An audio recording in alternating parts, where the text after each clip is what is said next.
No, I think that's a very good place to start because we are going to discuss women right war. So how do women figure in that act? Are they Kali or Kali? No? That's a good way to start, I suppose. Anyway, so I just want to, these two people sitting on either side, they have written about conflict situations. They have brought into the language, in English, Malayalam, a new way of looking at war and conflict. And this is well known to many of us who have read their work.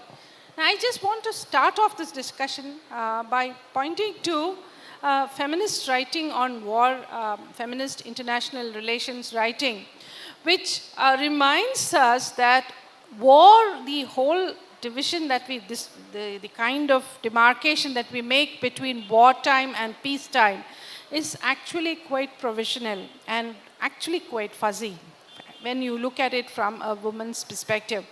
Because the common ground is obviously patriarchy, and the distinction between wartime and peacetime, sometimes we tend to forget that. Peacetime does not mean a lifting of patriarchy. Wartime might look like a suspension of patriarchy, but we know that it persists at all times. So in a sense, the struggle against patriarchy remains constant, only its form changes, its intensity might change, and the business of feminist international relations and study of war, security studies, etc., follows that kind of. Now, I want to ask both of these authors what they think of that insight. How has that figured in your writing? Has it figured in your writing? Shall we start with Urvashi? Yeah. Okay. Sudha, you start. Okay, thank you, Devika. Hi, everyone. Thank you for being here. So the questions that Devika has put to us are quite complicated. Let me try to respond to some of the things you've said. First, by a bit of history. So, in feminist studies, in the women's movement across the world, initially, I think there was a reluctance to see women in relation to war, because war was seen as the exceptional moment in daily life. It was a collective violence, and it was largely violence fought by men between themselves, and women did not figure in it because they did not go to the front lines. But over time, it became clear, I think, within feminism that while women were not necessarily at the front lines, and even that has changed over a period of time, they feel the impact of war in many different ways, not only in, for example, being pushed into workspaces where men were not there, or being pushed, as has happened in a place like Rwanda, where so many of the men died, that women ended up running the farms, learning how to do them, and ending up in parliament being the highest number of women parliamentarians anywhere in the world, something like 95 or 98%, which is really unusual. So while we laud that, we know it's come from a place of terrible violence. So the complex nature of wars and how women were implicated in them, not only as survivors and victims, but also as people whose lives war altered, that became very clear in feminism. And then, of course, a whole range of other insights began to come, one of which was what, Devika, you just pointed to, which is that while war is the exception, it is not the only moment in which women face this exceptional kind of violence. But what it tends to do is that the daily wars that are going on in women's lives are often really not acknowledged as warlike situations, but they are situations in which women are facing continuous violence, and therefore there is a connect between what happens in the personal sphere, the private sphere, what happens at the front lines, and how those two are connected, not only in terms of impact, but in terms of participation, in terms of the way women's lives are impacted, and so on. And in terms of who carries the responsibility for that. So all of these insights start to come into feminism, I think, in very deep ways. And then, of course, we start to see the question of sexual violence, which is so much a part of the daily struggle that women face, but so much a part of what happens during war. And the fact of how sexual violence becomes a way in which both sides, if you like, or as many sides as there are, target the so-called honor of the other community by premising it on the bodies of women. And also the aftermath of that, as is evident in a place like Sri Lanka, how the long legacies of war and long legacies of political violence, or in a place like Kashmir, or in a place like Palestine, how those are lived by women and felt on their bodies, and how we don't as societies address the long impact of that. It's happened post-partition also. And finally, I mean, I'm kind of capsuling a whole history into things. Finally, one of the, I think, the most perplexing things and most troubling things for feminism has been to see the ways in which women who we thought in our earlier innocent days were quite separated from the nationalist upsurge are so deeply implicated in different kinds of nationalisms, in different kinds of alliances with their communities, such that the old solidarities built across classes, across ethnicities, etc., as has happened, say, in Northeast India, they get destroyed, and women start acting against other women on behalf of their communities. And the ways in which war-like situations push that, which is we see in Manipur also recently that was happening. And finally, the question, I want to just quickly go back to sexual violence, the question of that where in the responsibilities that armies particularly or political formations carry about, you know, the responsibilities or the things they're given to attack other communities. In that, where is this question of sexual violence? Are soldiers told, go and sexually violate women? Or how do they do this? Who gives them the impunity to do this? All of these are questions that have been raised in relation to feminism and women and war. ഞാനിത് പരിഭാഷപ്പെടുത്തണോ, എങ്ങനെയാണ് വേണ്ടത്? പരിഭാഷ ആവശ്യമുണ്ടോ? ഉണ്ടെങ്കിൽ പറയണം, ചെയ്യാം. അല്ലെങ്കിൽ നമുക്ക് സുധയുടെ അടുത്തേക്ക് പോകണം. Yeah, I think there's no need for translation. No one's asked. Sudha, what do you think of that? I mean, this whole, in your own work, I mean, this insight about war being, almost a permanent state, which doesn't, well, it may not, almost like a subterranean presence in the lives of women, which can come up under certain specific circumstances and disrupt lives, but always remains a kind of threat, sometimes bursting inside communities, between communities. What do you think of that insight, and what is your take on that from your own work? My views.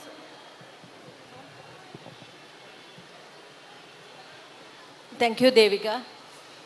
I fully endorse the views here expressed by Urvashi.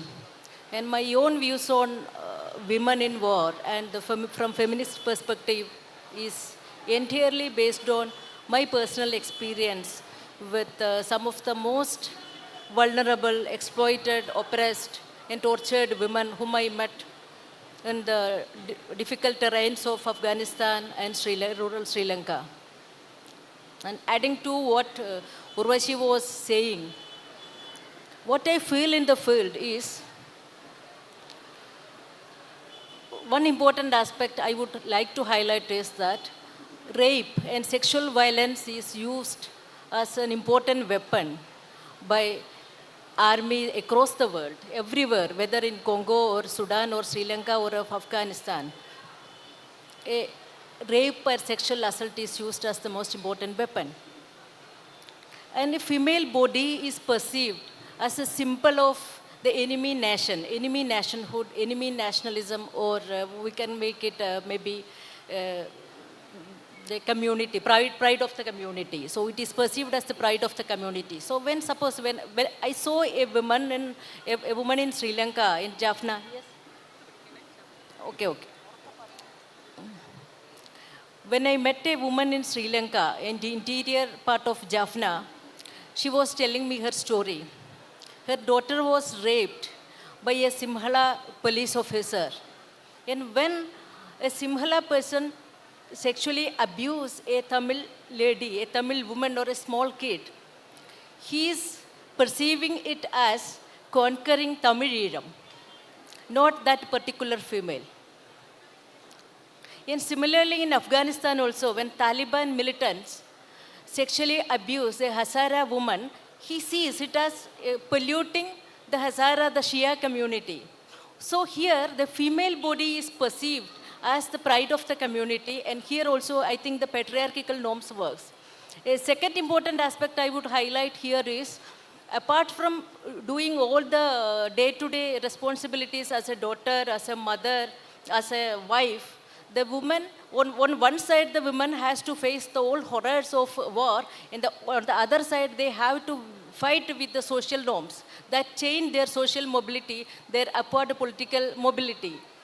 So they are constrained politically, socially, and this religious clergy prevalent in all the South Asian countries make their life difficult.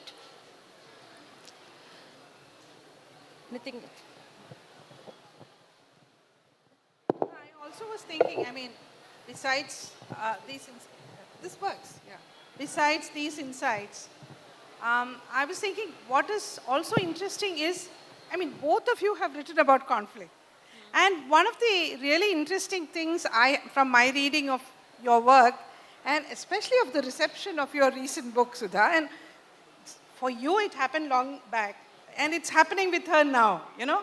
When you people write, I have noticed that there is a way in you which you manage to communicate the pain of conflict and war, irrespective of whether it has remained subterranean or it has spurted up or it has actually flooded the world of women. You know? Now, people keep encountering images of war, news about war, television coverage on war.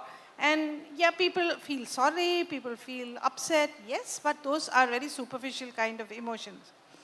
One thing I've noticed, I mean, when you wrote about partition, I remember, I mean, one of the interesting things, and I read it as a young woman, if I remember right, and the pain of partition, I mean, one has read so much about partition.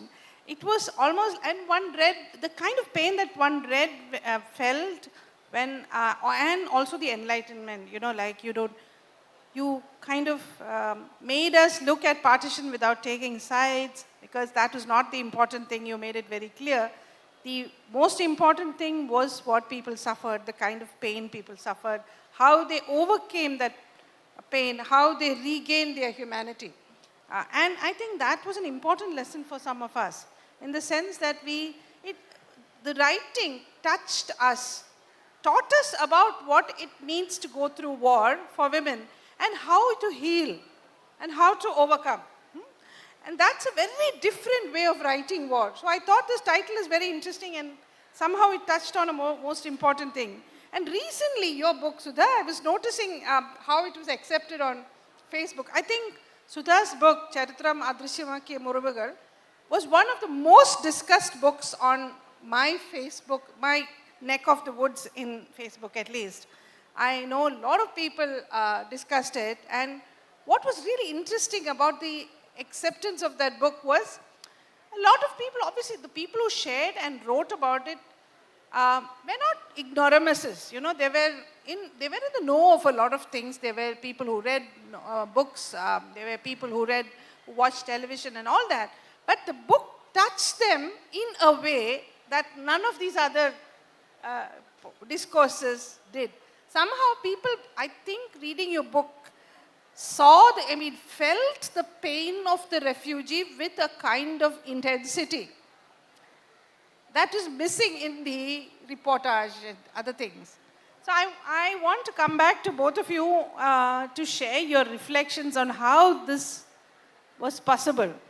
Do you think that it is possible because, you did, I just want to, I'm throwing this at you. So is there a gendered position from which you can write war differently in a way that actually brings alive the pain and the suffering and the healing and the overcoming? Sudha, do you want to respond to that? Well, writing this book was really painful for me because I know I was not writing the history of war. Actually, I was writing human beings in war, women in war, children in war, and their emotions, their feelings, their hopes and their dreams. So, see, at times they were very happy to share their experience because most of them are survivors. Sometimes they happily shared how they survived, but sometimes they cried for minutes. Sometimes they were silent, and even their silence spoke to me. So I have their silence also communicated. So I have to imbibe that emotions, and it was to converting it into, to decipher the meaning and converting into a story is actually very difficult. So many times I died within. It was, sometimes I have to depend on antidepressants. You know, Devika, I used to listen to Narayana Guru's Anukamba Dashakam during that, while I was writing this book. I used to listen to Anukamba Dashakam, and I started reading Narayana Guru more. So Guru was my guiding spirit. Somehow Guru helped. Reading Guru helped. Because I think in Malayalam, Guru wrote beautifully about compassion, the value of compassion. So, see, sometimes just a touch, just a friendly touch and a hug help us to get information from them. So I was not collecting information. I was collecting their emotions. At the same time, I know that I am not only collecting or not only listening to their feelings, but I have to know the very essence of their experience. How they go through this experience and how they survived the experience, and what is their attitude to life after going through all these struggles and tribulations. So for me it was a very, very difficult kind of experience, and I would like to tell you some story. When I met Jeevalata. Jeevalata is a Tamil fisherwoman from Batikalova district of Sri Lanka. You may have, some of them may have read the books and you know. She lost her husband, her mother, her father in the war, and her eldest son was abducted by LTTE, and they converted him into a child soldier. Her daughter was abducted, tortured, brutally raped and killed by the Simhala army people. And her youngest son lost his legs. Still she survived. So one day while talking to her, she was telling me, Sudha, I would give you a definition on war, because there is no winners and losers in war. There are only victims and survivors. I think that is a universally applicable principle on war. There are no winners and no losers. And you know, when Jeevalada was talking to me, the war in Sri Lanka was already over.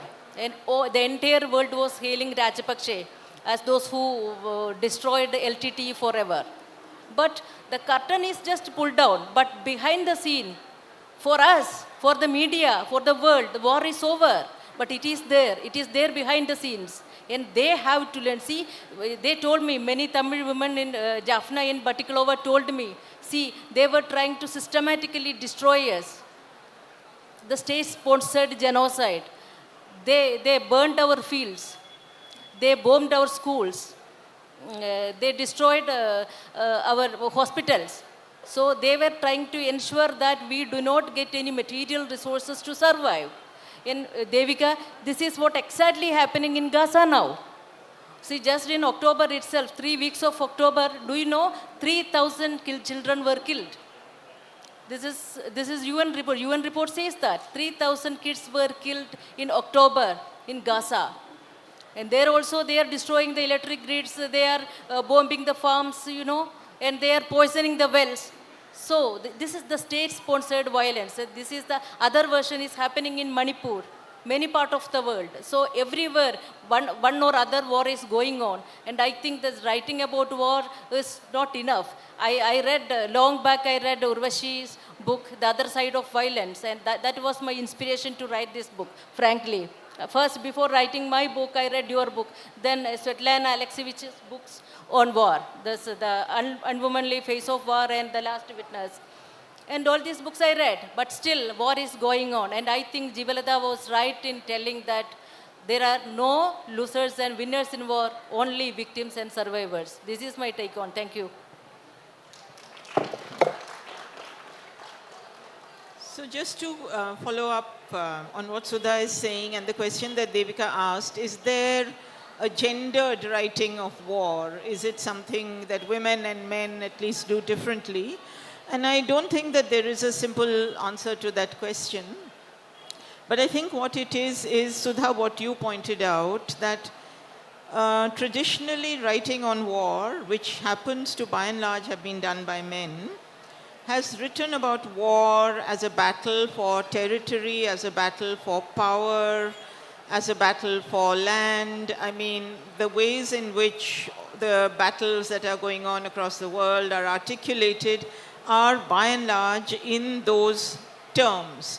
Who wins, who loses, how much territory did we conquer? Similarly, the ways in which the partition of India, on which I worked long ago, was written about traditionally was in terms of the battle for identity and the battle between political parties, each one representing a particular kind of identity. And it wasn't till much later, for somebody who had grown up in post-partition India, that I started to understand that there was another dimension to it. So even what we are fed, we take as being the only truth, because this is the truth that we are taught in our books and so on. And it wasn't until I was involved in another kind of war at very close quarters, which was the pogrom against Sikhs in Delhi after Indira Gandhi was killed in 1984, that I began to see the pain of war, that I began to see the victims and the survivors, and I began to ask myself, why is it that we had never known about this? So in a sense, I think the ways in which women have approached writing on war, and it's not to say that every woman has done that, but I think women who come from feminism, certainly, is to look at what happens to the victims and survivors. Who are the victims and survivors? Are they women? Are they children? Are they old people? Are they those who live on the margins of society? So even the pandemic was a kind of war in our society. Who were the people who suffered most over there? Those kinds of questions, when they inform your inquiry, which is what happened with me when I was working on partition, and also roughly at the same time working on Kashmir. So looking at Kashmir and working at an activist level with women's groups in Kashmir, what became very clear to me was that the ongoing war in Kashmir had impacted women in very particular ways, but there was not one book in the 150 or 200 books that had thus far been written that addressed this experience. So how to come out with that, and how to recognize that while women might face the brunt of war in particular ways, how can they speak about it? So who will listen to them? Who will ask them the questions? You know, and if you ask them the questions, do they even have the vocabulary to talk about it? So for us in normal times, we don't know how to talk about sexual violence. How can women give voice to the sexual violence of war and talk about it in such a way that it gets recognized to be a part of the violence of war? So all of these things, I think, are what one might call a gendered take, which women have brought to the understanding of and the writing on war. And I think in doing that, they have actually transformed the ways in which wars and conflicts are written about. I mean, you know this also because you, in your own writing, you have addressed the daily ways in which violence is faced by women and how they speak or not speak about it, choose to be silent or not silent. So for us, I think one of the things also became, the other things that have also become clear is not to castigate women's silences, okay? And if women are behaving in ways that are unexpected, for example, if they are adopting a right-wing nationalist stance in wars against other women, it is through the feminist understanding that one comes to ask a different question, saying, what is it that's leading them to this?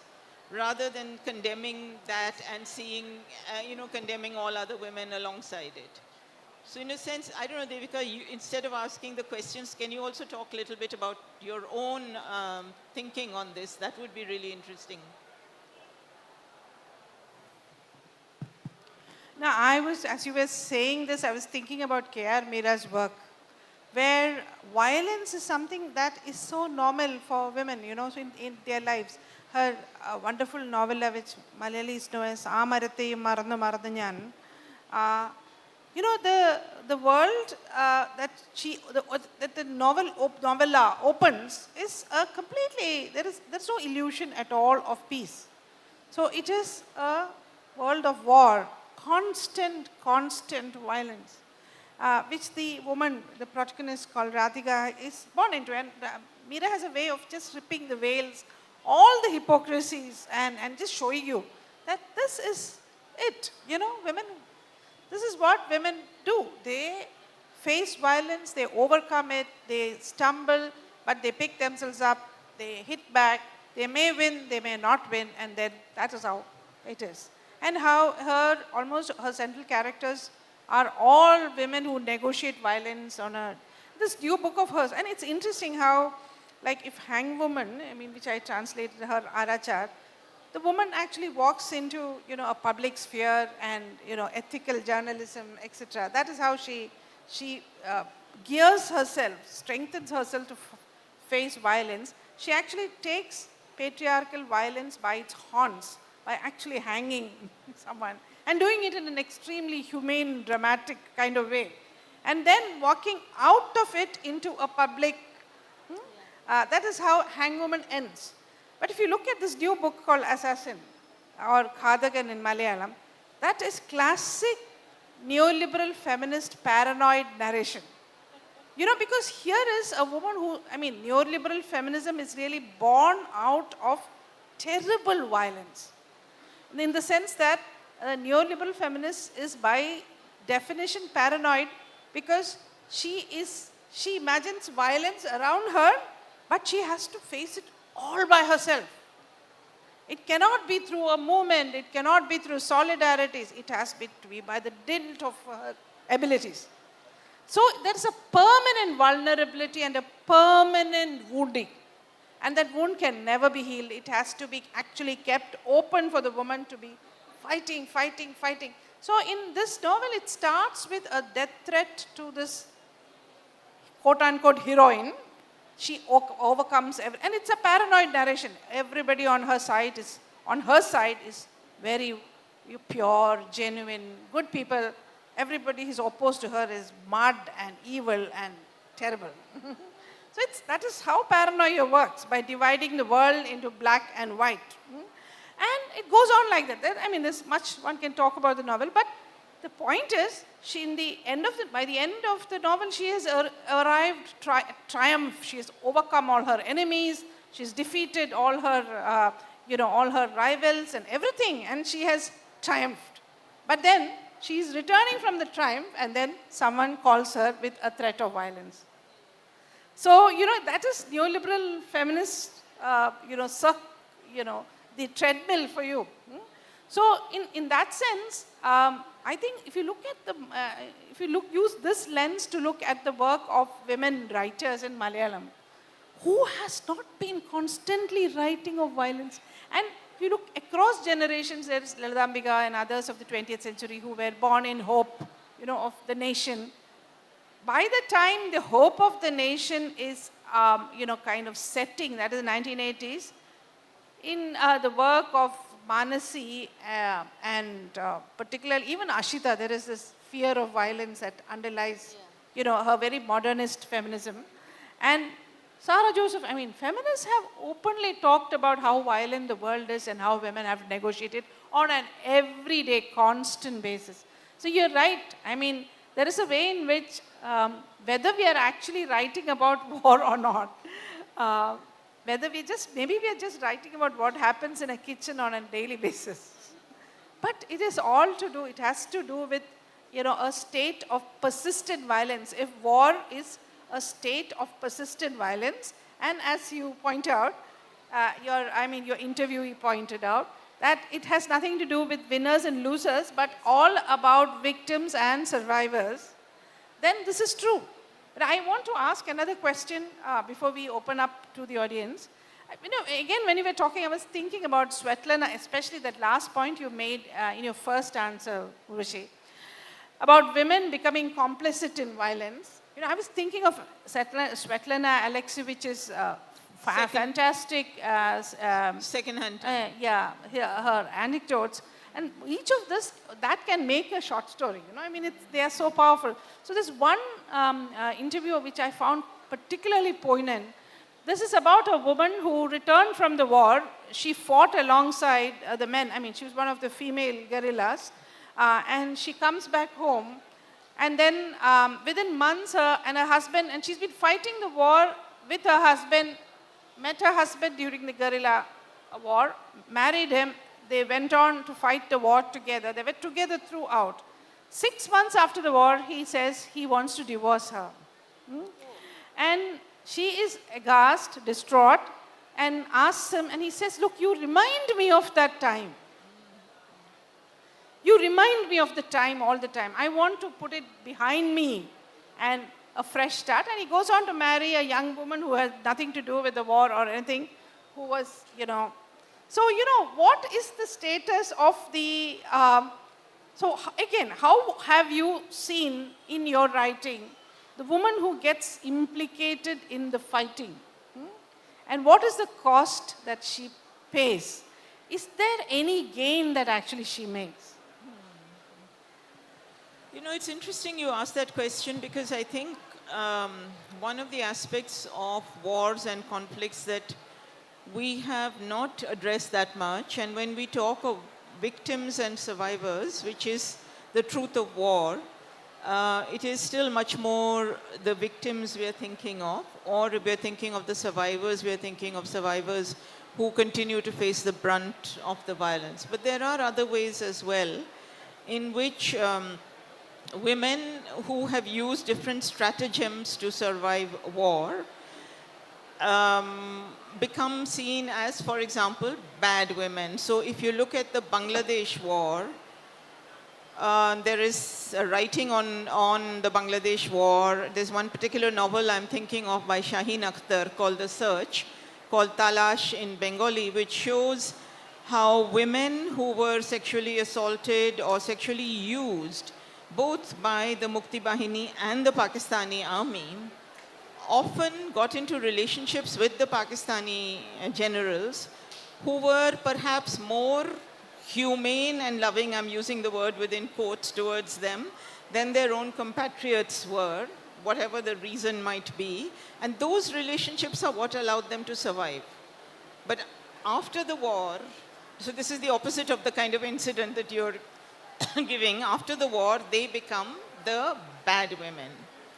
Or you look at other wars in which women, say for example, if you take the 1984 violence in Delhi, the men were killed. That was a very targeted violence in which young Sikh men and young Sikh boys were killed, because the idea was to stop the cycle of births, to make sure that there were no men to make women pregnant and create the next generation. And as a result of that, women who had never stepped outside the house now were thrust into public life in very cruel ways. But they survived and they thrived and they became independent, strong women. Now you might say, war and conflict have sometimes positive results for women. It's entirely possible that they might do. But you might equally ask, why is it that it needs that extreme to create what should be a normally positive situation? So that's one thought. And the other thing that, since we are talking about women writing war, in many of the authors that we publish, so we publish a lot in my publishing house from the Northeast. And there are so many different ways in which almost every writer, whether she is from Manipur or she's from Nagaland or she's from Assam or she's from Mizoram or wherever, is talking about the conflict. And it's not necessarily in, it could be a woman, as in a story of Temsula Auz, who is raped by an army captain, and who she and her daughter are raped by army captains. And then they are not allowed a burial in their own village because they've died an unnatural death and they're buried outside the village. But the songs that they sing haunt the villagers for years to come. So it may be that, or it may be in a story about Nagaland, which looks at generations of women who have had to face the conflict of war first, and then the conflict of alcoholism, or the violence that they have to face through alcoholism. It appears in every form of writing in very different ways. So I think it's also something that women are writing about more and more, but it's also something that I think we are, through their writings, learning the many dimensions of, which we did not know and which actually add to the earlier explorations a lot. I don't know if that answers directly the question, but just want. Actually, it is, really interesting. Devika's questions, the answer given by Urvashi.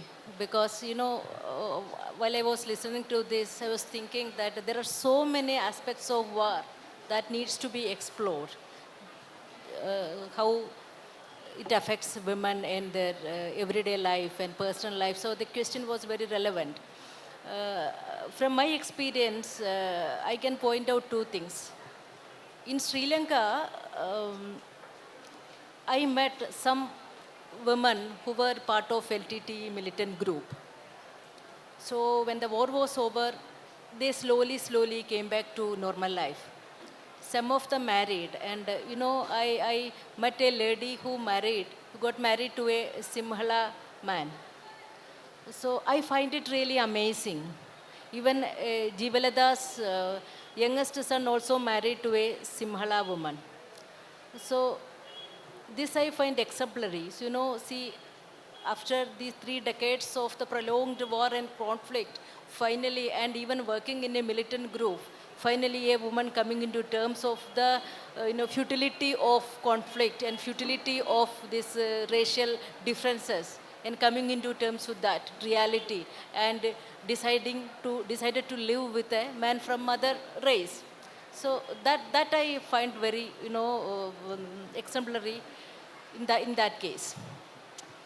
And similarly, in Afghanistan also, at the time of Taliban, some women, they were used as sex slaves by the Taliban militants. Once when we started the cooperatives in Saraubi, some of these women came back to the village. So initially, like in Bangladesh, as she was rightly saying, they were just treated as outcasts by the other community members. But slowly, they were also absorbed into this, and they started farming. They started farming and they started carpet weaving. So they also survived. So what I feel is there is a strong sense of resilience and a sense of survival instinct within women across. So this is transcending religion, caste, international borders, everything. So there is a strong spirit from within. I think that the war gave them that strength to survive and look forward to new life. And other important thing I would like to mention here is, wherever all these countries, what give hope and dream to women affected by war, there are 2 things. One is their art and their handicrafts. Whether it is, if it is in Pakistan, we formed cooperatives of those who do embroidery very nicely. And in Afghanistan, you know, the women came back to life through weaving carpet, beautiful carpets. Now it is selling in world market. And in Sri Lanka, it is again this economic activities making, they again went back to weaving. And in Kashmir, she knows it is dry fruit processing and embroidery and so many other things.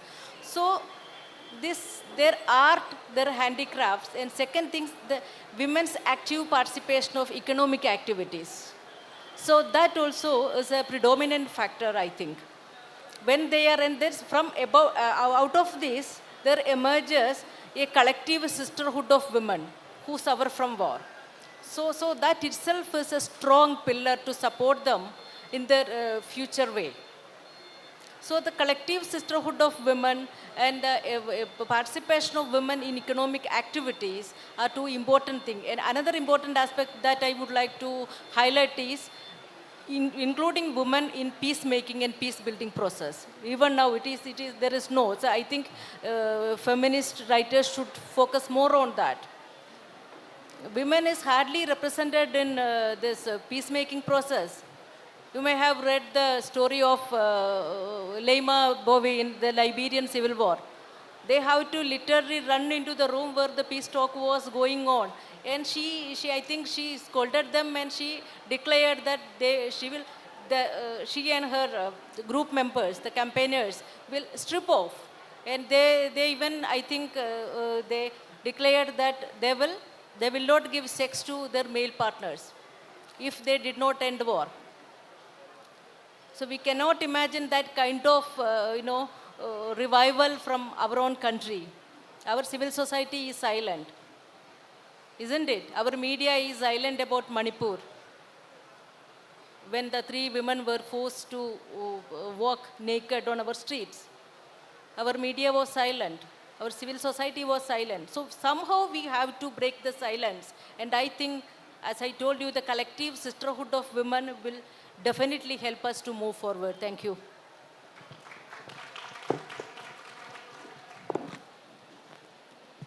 Now, while I agree with Sudha on that, last note, I want to also ask how much of it is possible increasingly. Now, take Kerala at present. How many of you sitting here know that there is actually a war on in the coastal areas of Kerala down south? There is an Adani port being built in Trivandrum. Hundreds and thousands of coastal peoples are being turned into refugees. The women are stuck in camps, which are makeshift camps, which government schools are made out of. And these are places where women face, what I'm telling you, a constant state of war, almost. There are no homes. I mean, if you look at what war does to people, it just deprives them of their livelihoods. It instills fear and uncertainty in them. It throws them out of their homes, forces them into highly surveilled camps where, an unfeeling, unseeing state might or might not provide. They are constant targets of surveillance because they are, the state fears that they might break out into rebellion. The women are forced to rely on whatever resources that they have and, feed, carry on some kind of normal life, make sure that children are not traumatized. So how many of us know about that? How many of, when we're talking about sisterhood, better be honest. How many of you know about the securitized state of public health in places like Attapadi, where, if health facilities are far away and when someone is pregnant, you have army, police dragging you, literally, carrying you off to the hospital. People are terrified. And it is securitized health. Now, there is a state of war there. If you talk about, if you list out the number of aspects that might qualify a situation to be identified as warlike, at least 5 out of 10 will be present in either of these sites. Now, how many of us even know? There is a state of war in the areas in our towns which we call slums. There is so-called war on drugs going on the bodies of the poor. In the slums, they don't produce narcotics. Someone brings there those narcotics to be distributed. Do we catch those people? We don't. We catch those people in the slums who are expected to distribute that at their own risk. And the war on drugs is on those people. And that happens in another universe. In Trivandrum, two teenagers in an urban area of disprivilege, which we all call slums. There is a war on. Two 17-year-olds attacked each other. I mean, one 17-year-old attacked another, drew a knife through his chest and pulled his heart out, left him to die. It was reported in the newspapers, it was on TV. For all of us, it happens in some parallel universe. Unless some great author in Malayalam decides to turn it into an aesthetic experience for our consumption, do we even bother? We don't. So there is a war out here, going out here. There is a war in the coast of this peaceful, lovely city, you know, your city of letters, literature, whatever, of our peaceful Thiruvananthapuram town, the bustling Kochi, Fort Kochi, where we all have our drinks and dance and have fun. Binale, where we soak ourselves in culture. On the edges of this fantastic world, there is a war going on. And do we even know about it? We don't. So, I mean, I think the whole significance of this discussion was, I think, these are authors, I mean, Urvashi and Sudha have managed to pull off that at different moments in their writing, have managed to, you know, throw aside that hypocrisy, pull away that veil of hypocrisy from our eyes and make and humanize us through our writings. And I honestly, I have to, it's not enough to thank you, but I'm saying that this is the kind of writing that we need. We don't want is violence which will just make us enjoy it as some, you know, happening in some parallel universe which we don't have to bother about. Now, of course, I mean, I want to stop there. Now, we have some time. We have around 10 minutes, and this is the time for questions from the floor. So I'm opening it up to the floor. So please ask, and please also mention who you are addressing the question to. Please ask in any language, Malayalam or English.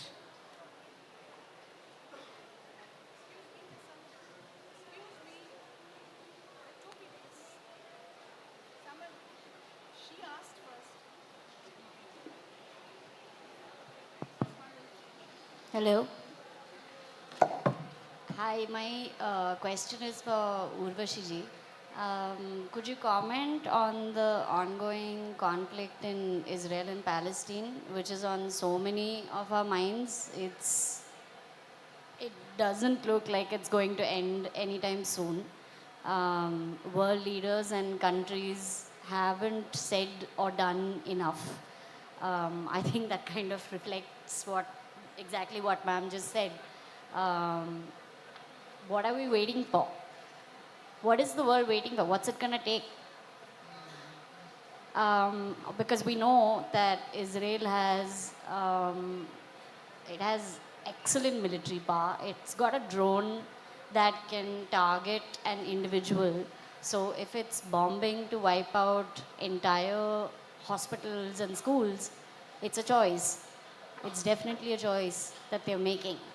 So what are we waiting for? Is my question.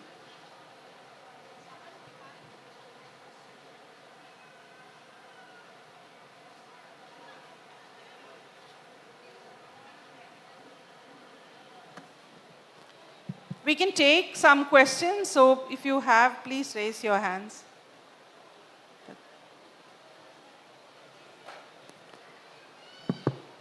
My question is to Urvashi ma'am. As a research scholar of partition literature, the trauma theory, I always come across a question. Like, what is the point in reinventing all these traumas from partition?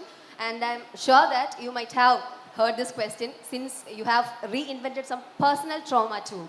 So I'm curious to know how you have dealt with all those questions. Thank you, ma'am.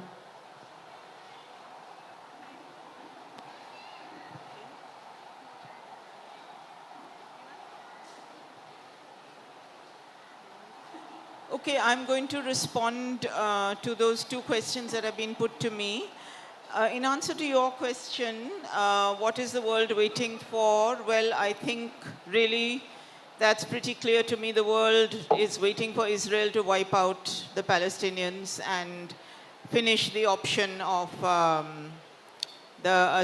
two-state solution to the problem. But I'm not an expert on the Israeli-Palestinian conflict, but I want to tell you two small things which are oblique ways which might allow us to understand a bit of what is going on. One of them is, I think you may be aware of the article that appeared in the New York Times recently, which had carried some very, very graphic descriptions of sexual violence on Israeli young people who were at the rave that was attacked when Hamas launched its attack. And that article is written by some very, very reliable people or very well-known journalists, and how it has been, many of the claims in it have been discounted by the parents of the, particularly the first young woman who is talked about as having been sexually assaulted, saying that nobody came to talk to them and nothing like this had happened with their daughter. And to me, that's a very interesting thing, because really it points to so many of the difficulties of writing about what goes on in situations of war, including the fact of how do you talk about sexual violence and how do you talk about it without being partisan to one side or the other. So the graphic descriptions very clearly make it seem as if Hamas is the only one who perpetrated that kind of sexual violence and rule out the possibility of the other side. And yet, how do parents want or not want to acknowledge whether their daughter has been sexually assaulted or not? Or did it really happen or not? How do we arrive at the truth of this thing? And I think nobody's talking about the woman, but everybody's talking about the claims and counterclaims, which is what always happens. And the other small story is that I was going to Germany to attend a conference of feminism across the world when this happened, when the first attack came. And then many foundations and organizations in Germany put out a solidarity statement along with Israel. And the Palestinian and Arab women dropped out of that conference. That was also quite interesting. But what was interesting was that the women from Ukraine felt very betrayed because the Palestinians dropped out, because they said, we too have been facing this continuous war and we'd like an opportunity to talk about it internationally. So in a way, the claims of one set of women were pitted against those of another set. And I think these are all the complicated things that come out. So I don't have a clear answer. I just wanted to mention this. And in answer to your question about trauma and talking about trauma, of course it is. And I think none of us is trained to go into a situation like this and receive tales of trauma and not carry the responsibility that that brings afterwards. Because there is a responsibility. You can't just, create an upheaval in the person's life and then just walk off, which is what the research relationship actually does. It just says the researcher is your informant to give you the information you need, and after that you hook off and don't carry any of the responsibility. And I think that's really a load of rubbish. But I think also what you talked about, the trauma that impacts the researcher, that too is something that we should talk about. Sudha mentioned it, how difficult it was for her to listen to those stories. I found it hugely difficult to listen to those stories. I used to feel burdened by them. I cried my way through listening to them.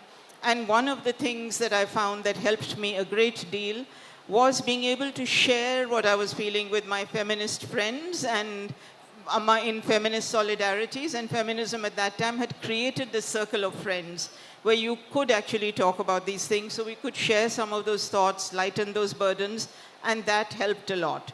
So, but it's not easy, really. Yeah, one last little thing I want to say is, I think, people in the literary world also must take some responsibility.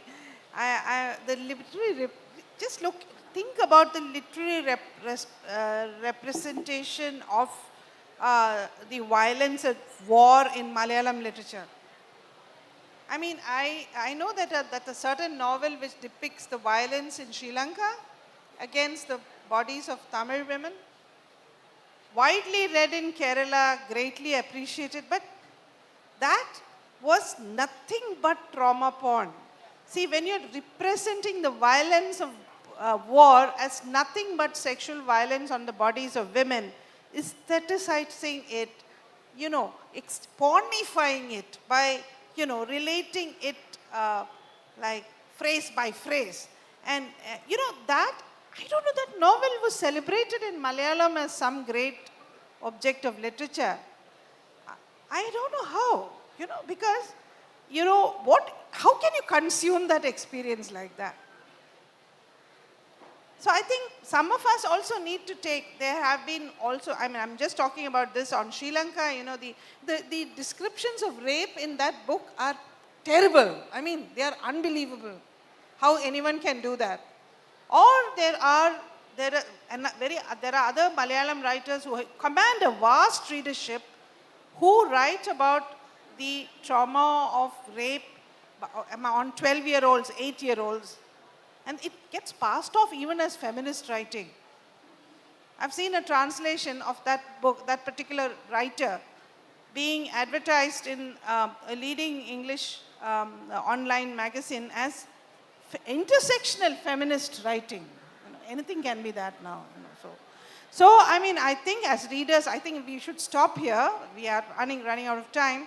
So I think we need to take responsibility to learn to actually feel.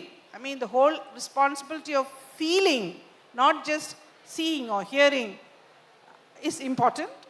And that has to happen not just in, in non-literary public discourse, but also in the intimate space of reading literature. There's nothing more intimate than reading literary writing.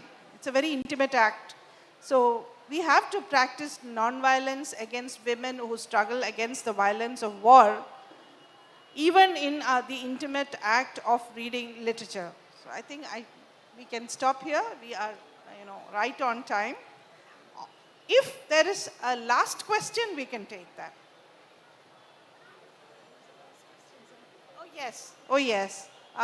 Please, there's one question. We have just enough time, a minute. Hi. Sorry, I've forgotten the moderator's name, but I just thought I'd extend your statement. So just in the past week, the Kerala police have arrested 6 students for their pro-Palestinian actions at the Starbucks down the street, right? And they arrested them because they were putting posters up and they claimed they were inciting riots. That, to me, is a state of war.